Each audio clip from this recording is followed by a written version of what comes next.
The jungle holds secrets older than any war.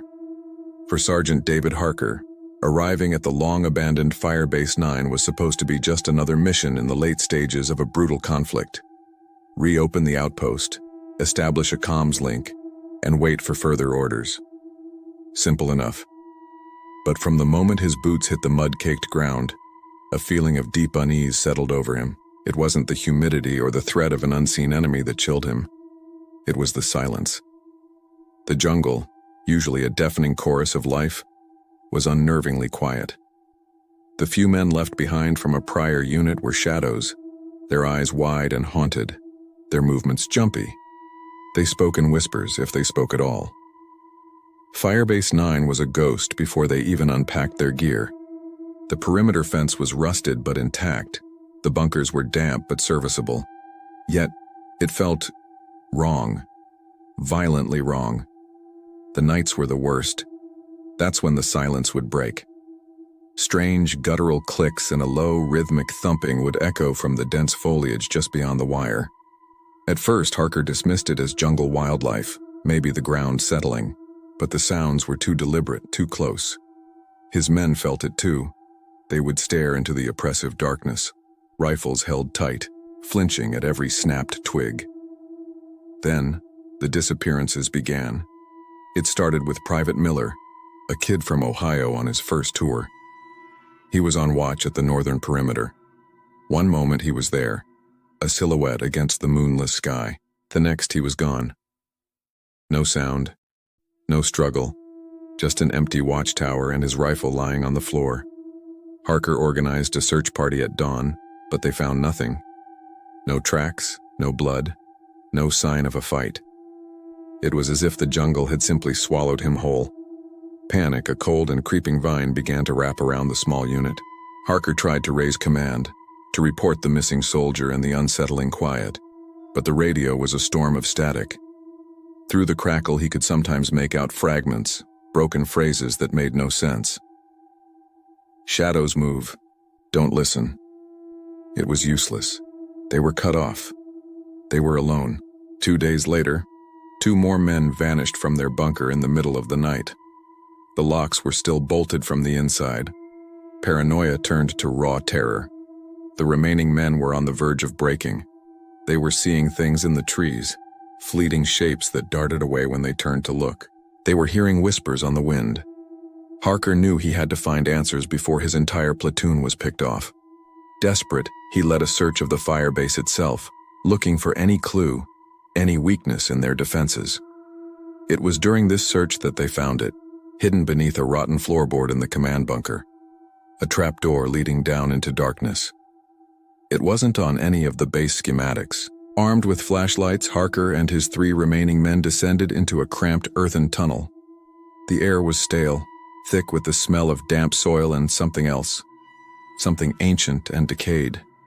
The tunnel system was a labyrinth, clearly dug by enemy forces years ago, but it had been repurposed. As they pushed deeper, their flashlight beams fell upon scattered bones, human bones, and among them rusted dog tags and decaying pieces of U.S. military gear.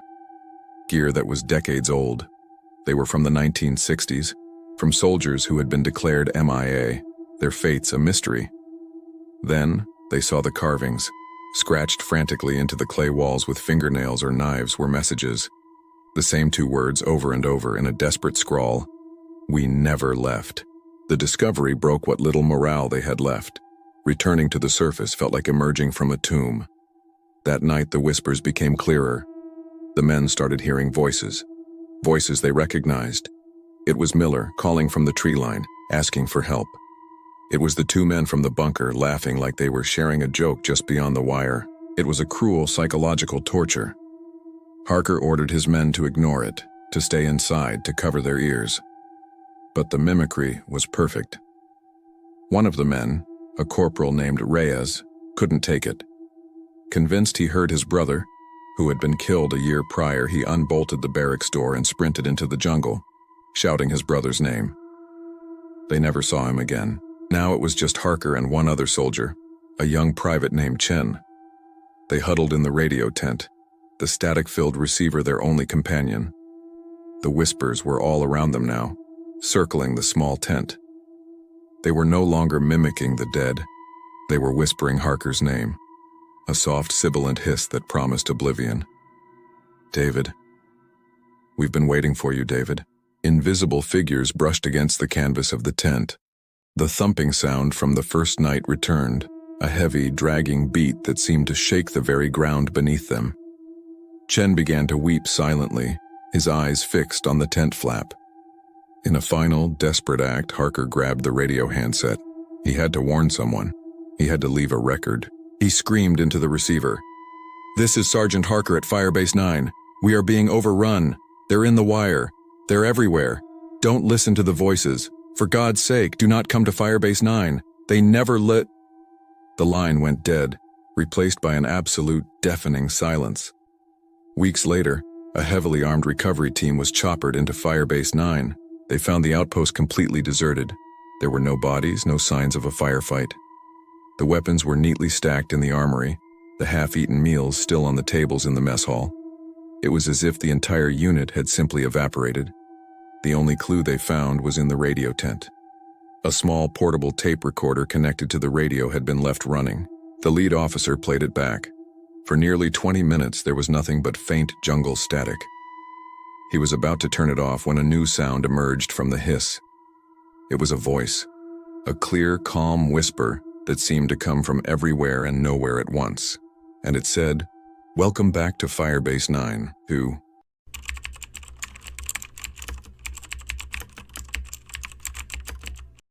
For 12 years, I've worn this badge. I've seen things that would make your skin crawl, calls that lead to empty fields, phantom voices crackling over the dispatch radio, houses that seem to rot before your very eyes until you're right there on the doorstep. But nothing, absolutely nothing, has ever come close to the night. Officer Daniel Reyes vanished into thin air. It started as just another Tuesday night, or I guess Wednesday morning. The clock in the station ticked past 2:45 a.m., the air thick with the smell of stale coffee. A call came in, a simple noise complaint from the edge of town, out by the old, forgotten industrial road. Dispatch noted something strange. The caller's voice was barely a whisper, distorted like someone trying to speak through a blanket of static. Daniel Reyes, ever the eager one, was closest. He volunteered without a second thought. I can still hear his voice, clear as day, cutting through the radio silence. Unit 23 responding, heading to 1145 Mill Creek Road. A routine confirmation, a standard sign-off, and the last words any of us would ever hear him speak. 20 minutes. That's all it took for his world to end. When backup finally arrived, the scene was unnervingly still. Reyes's patrol car sat there, its blue and red lights painting the surrounding trees in a silent, frantic rhythm. The driver's side door was wide open, swinging slightly in the breeze. His radio, still clipped to the console, was just a chaotic hiss of static. We found his body cam lying in the damp grass nearby, its lens shattered like a spider web. His dash cam gave us our only glimpse into his final moments. The footage was just 7 minutes long. It showed Reyes getting out of his car, his movements calm and professional. He raised his heavy-duty flashlight, its powerful beam cutting a sharp path into the pitch-black tree line. Then, his voice, firm and authoritative. "Sir, this is the police." And that's when it happened. The image on the screen twisted, contorting into a mess of digital noise and corrupted color, before abruptly cutting to black. Nothing. When our forensics team later analyzed the audio from that final second, they couldn't find any sign of a struggle, no gunshots, not even a cry for help. Just whispering, faint, overlapping whispers, like a dozen people speaking at once, right behind him. They couldn't isolate a single voice or identify the source. It was like the woods themselves were talking. The search was one of the largest in our department's history. We combed every inch of those woods for days. K9 units, thermal imaging drones, volunteers on foot. We threw everything we had at it. But we found nothing. No footprints leading away from the car. No broken branches, no blood, no discarded equipment. It was as if Daniel Reyes had simply ceased to exist the moment he stepped out of his vehicle. The official report was inconclusive. missing under suspicious circumstances. But we all knew. You don't just disappear from a patch of grass in the middle of nowhere. Something took him. Life, as they say, goes on. The department tried to move past it. The town slowly forgot the name of the missing officer. But for those of us who were there, the silence he left behind was deafening. It haunted the station, a constant, unspoken question hanging in the air. We learned to live with the not knowing. Until 3 weeks later. The graveyard shift was on, the station quiet again. A call came through to dispatch. The operator who took it went pale. The system flagged the incoming number. It was the same one from the original noise complaint. And the voice, it was the same faint, distorted whisper. The transcript from the log is burned into my memory. Just 6 words. Please send someone. He's still out here. A chill shot through the entire station. A task force was immediately assembled to trace the call. We expected it to lead to some burner phone, some sick prankster. But the location it pinged wasn't a phone. It wasn't a house. The signal was coming from a radio transmitter.